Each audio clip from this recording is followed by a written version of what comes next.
semuanya, perkenalkan nama saya Deria Eka Putri dengan NPM A1L023046. Video ini merupakan hasil karya pribadi saya dan sengaja dibuat untuk memenuhi tugas praktik pada mata kuliah Kewarganegaraan kelas 2B pada Prodi Bimbingan dan Konseling.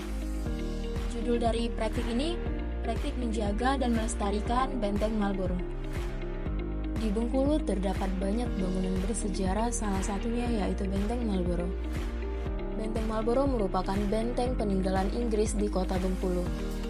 Dan benteng ini didirikan oleh East India Company atau EAC pada tahun 1714 sampai pada tahun 1719 di bawah pimpinan Gubernur Joseph Collet waktu itu.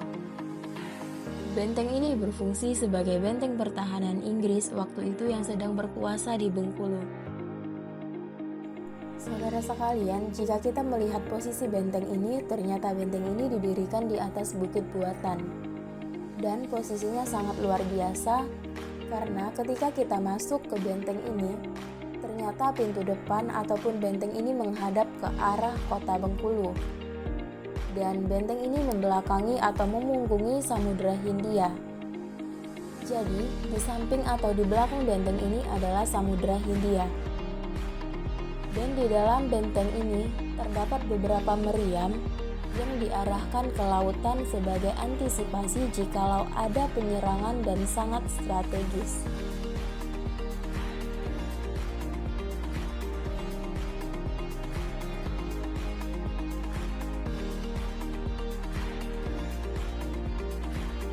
Sejak tahun 1714 pada masa kekuasaan Inggris, Benteng Marlborough berfungsi sebagai pusat pertahanan dan juga pusat pemerintahan East India Company atau EAC. Dan pada tahun 1823, benteng ini beralih tangan dari kerajaan Inggris ke kerajaan Belanda sebagai bagian dari Traktat London. Ketika itu juga, Inggris yang semula menduduki benteng ini berpindah menuju Semenanjung Malaka, yaitu Singapura dan Malaysia. Pada tahun 1942, Jepang mengambil ahli benteng ini sebagai pusat pertahanannya, sampai berakhir pada 1945 ketika terjadinya Perang Kemerdekaan Indonesia. Sejak Jepang kalah pada 1945 hingga tahun 1949, benteng ini menjadi markas Polri. Namun, pada tahun 1949, Benteng Marlborough kembali dikuasai oleh Belanda ketika terjadinya agresi militer kedua. Tak berlangsung lama, Belanda pun angkat kaki dari Bengkulu. Sejak saat itu, Benteng Marlborough menjadi markas TNI AD sampai pada tahun 1983. Dan sejak tahun 1983, melalui Departemen Pendidikan dan Kebudayaan, benteng ini kemudian diserahkan kepada pemerintah untuk dijadikan bangunan cagar budaya. Dan tepat pada tahun 2004, benteng ini resmi menjadi bangunan cagar budaya.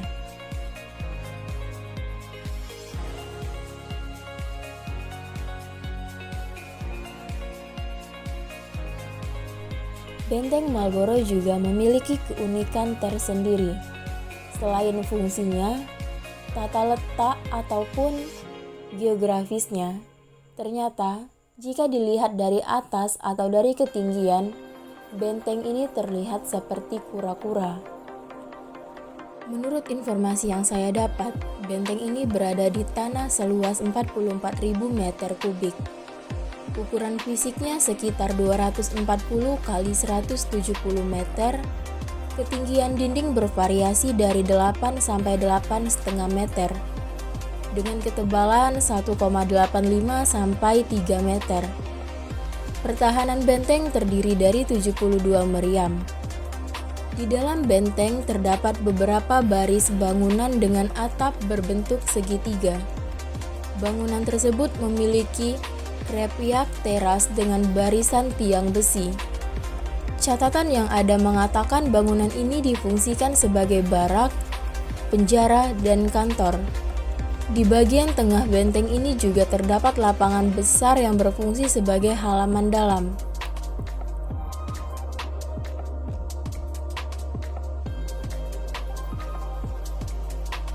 Untuk masuk ke benteng ini kalian hanya perlu membayar tiket masuk sebesar 5.000 per pengunjung. Pembayaran tiket masuk melalui QRIS dan sejenis lainnya. Benteng ini dibuka setiap harinya dari pukul 8 hingga pukul 5 sore. Baiklah, mungkin itu saja penjelasan sejarah Benteng Marlborough dari saya. Adapun pesan moralnya yaitu mari kita menjaga dan melestarikan peninggalan-peninggalan bersejarah yang ada di Kota Bengkulu. Untuk saudara-saudara yang ada di luar Kota Bengkulu, jika kalian sedang menonton video ini dan jika kalian tertarik untuk datang ke Kota Bengkulu, jangan lupa datang ke objek wisata Benteng Marlborough. Saya mengucapkan terima kasih kepada pihak-pihak yang telah membantu saya dalam proses pembuatan video ini. Dan jika kalian suka pada video ini, jangan lupa like, comment, and share ke teman-teman kalian. Terima kasih yang telah menonton. See you!